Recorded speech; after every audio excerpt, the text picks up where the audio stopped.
hanze uri kuvuga tuvuye muri iyi nzu wowe waduhereza ibya amafaranga.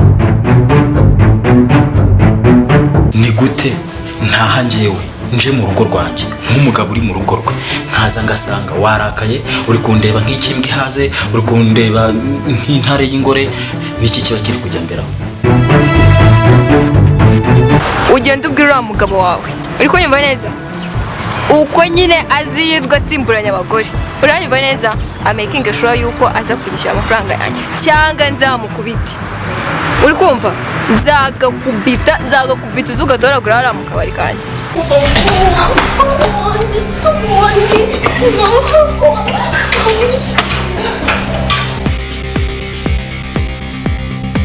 Wowe nuzane bya bintu byawe byo kwisetsasetsa ubaseriye umumfashe nyine ndaba mfite uburakari bwinshi nawe umumfashe ntabyo guseka abangaba bamaze kudo kumana gukora byanze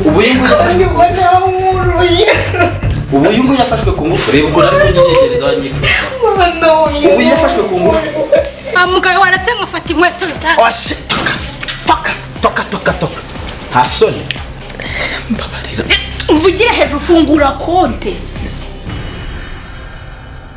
Uyu nguyu ibintu ariko kurabura nabyaza hano turi muri Kigali man we ntabwo mubwiye ngo usenyere mukuru wawe se byose urafata ukamubona